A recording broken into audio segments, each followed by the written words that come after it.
அசோக் ஆனந்த் அப்படின்னு 2 பிரதர்ஸ் இருக்காங்க. அசோக்கு 8 வயசு, நல்லா ஹைட்டா ஜைஜாண்டிக்கா இருப்பான்.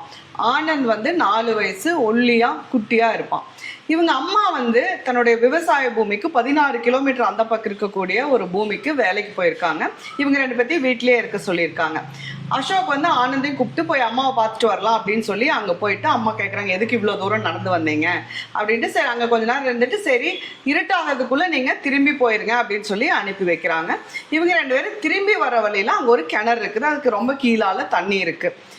அசோக் வந்து ஆனந்த் கிட்ட சொல்றாங்க, போய் பக்கத்துல பார்க்கலாம் அப்படின்னு சொல்லிட்டு தவறுதலா அசோக் அந்த கிணத்துக்குள்ள விழுந்துடுறார். 8 வயசு அந்த பெரிய பையன் வந்து கிணத்துக்குள்ள விழுந்துடுறா. அப்படி ஆனந்துக்கு என்ன பண்றதுனே தெரியல. சுத்தியும் பாக்குறாங்க, ஆளறவன் யாரும் இல்லை, யாரையும் ஹெல்ப்புக்கும் கூப்பிட முடியாது. பாக்குறான், அதுக்கு கீழ இருந்து அசோக் வந்து ஆனந்த் என்னை காப்பாத்து காப்பாத்துன்னு வர கத்திட்டே இருக்காங்க. சுத்தி புத்தி பார்த்துட்டு ஒரு கயிறு இருக்கு, ஒரு பக்கெட் இருக்கு, ஏதோ எடுத்து போடுறா. அப்படி உள்ள விட்டோம்னா அதை பிடிச்சி ஏற ட்ரை பண்றா. அப்படி அசோக்கு மேல வந்து மறுபடியும் விழுகிறாங்க. பட் விடாம இவர் ட்ரை பண்ணி ஒரு வழியா அவங்க அண்ணனை காப்பாத்திடுறாங்க. அப்புறம் திரும்பி ஊருக்கு போயிட்டு அவங்க வந்து அந்த கதையை சொல்றாங்க எல்லார்கிட்டையும்.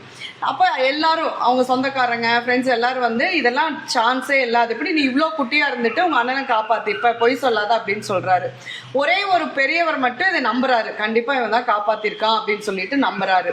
எதனால அப்படின்னு கேட்கும்போது ஒவ்வொருத்தரும் ஒவ்வொரு ரீசன் சொல்றாங்க. அவங்க வந்து விடாமுயற்சி இருந்திருக்கும், நம்பிக்கை இருந்திருக்கும், அதெல்லாம் இருந்தது, ஆனா ஒண்ணு இருந்துச்சு அப்படின்னு சொல்றாங்க. அதுக்கு வந்து என்ன அப்படின்னு கேட்கும்போது அந்த பெரியவர் சொல்றாரு, சுத்தி யாருமே இல்லை, 16 கிலோமீட்டருக்கு எந்த பக்கமே யாருமே இல்லை, உன்னால முடியாது அப்படின்னு சொல்லி அந்த குழந்தைகிட்ட சொல்றதுக்கு யாருமே இல்லை, அதனாலதான் வந்து அந்த முயற்சியை அவன் வந்து சக்சஸ் பண்ணியிருக்கான் அப்படிங்கிறாங்க.